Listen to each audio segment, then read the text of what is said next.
Shalom. Yakobus 1 ayat yang 22. Tapi hendaklah kamu menjadi pelaku-pelaku firman,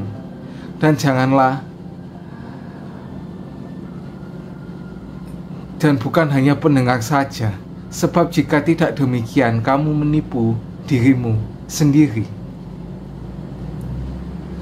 Meditasi Kristen artinya merenungkan firman.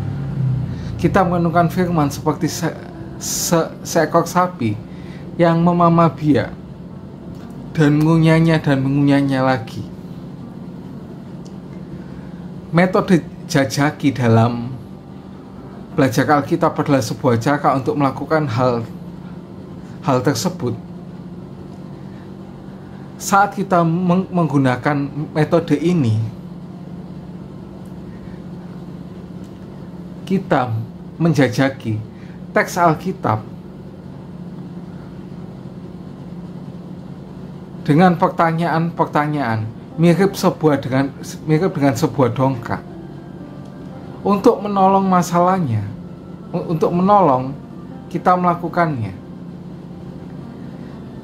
Kita membagikan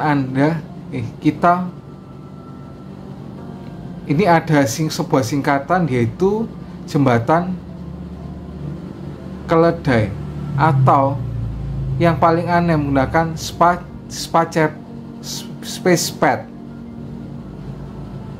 Setiap huruf dalam kata ini adalah sebuah huruf depan dari kata kunci pertanyaan yang kita ajukan di dalam firman Tuhan. Apakah dosa atau sin, S-nya itu sin, untuk diakui? Apakah firman Tuhan ini menyadarkan kita untuk mengaku sebuah dosa kepada Tuhan? Yang kedua itu P, yaitu promise, atau adakah janji yang ditagih? Ada lebih dari 7.000 janji Tuhan dalam Alkitab. Tanyakanlah kepada diri kita sendiri kalau bagian yang sudah kita baca itu mengandung janji Tuhan untuk semua orang. Tanyakanlah apakah kita menulis semua syarat dalam janji itu, karena setiap janji ada syaratnya. Jangan dibilang janji Tuhan itu nggak ada syaratnya. Pokoknya kita percaya pasti Tuhan genapi. Syaratnya bukan cuma percaya, banyak di setiap janji ada sendiri. Yang ketiga itu A, yaitu attitude. Apakah ada sikap atau attitude yang perlu dirubah?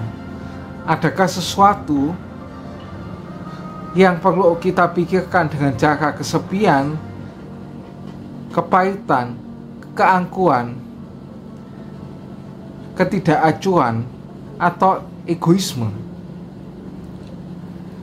Yang keempat, yaitu perintah atau komen. Adakah perintah yang harus kita patuhi? Atau apapun yang kita rasakan dari perintah itu. Yang kelima, yaitu apakah ada contoh atau example untuk diikuti? Apakah ada contoh positif untuk diikuti atau negatif untuk dihindari? Yang keenam, yaitu P, apakah ada doa atau prayer untuk dipanjatkan? Tokoh-tokoh Alkitab seperti Paulus, Daud, Salomo, Elia, dan Yesaya, di antara semuanya itu berdoa. Kita dapat menggunakan doa-doa itu untuk mengetahui bahwa doa-doa tersebut akan dijawab, karena Alkitab itu sangat penuh dan sesuai dengan kehendak Tuhan. Yang selanjutnya itu E, yaitu apakah ada kesalahan atau error yang perlu dihindari. Belajar dari pengalaman, apalagi dari pengalaman kita sendiri. Jadi apa yang kita dapat dari kesalahan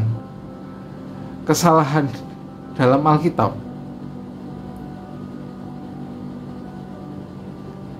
dan T, yaitu apakah ada kebenaran atau truth yang untuk dipercayai.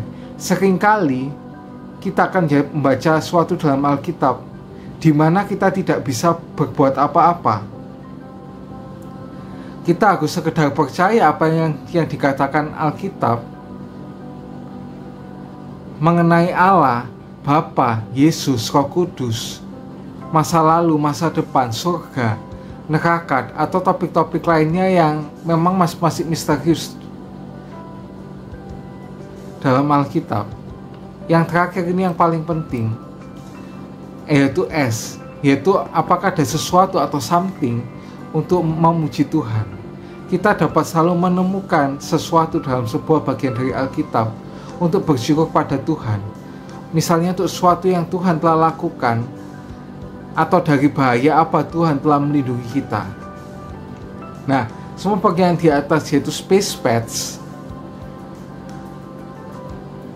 memiliki sebuah kata kerja di dalamnya, yaitu dosa,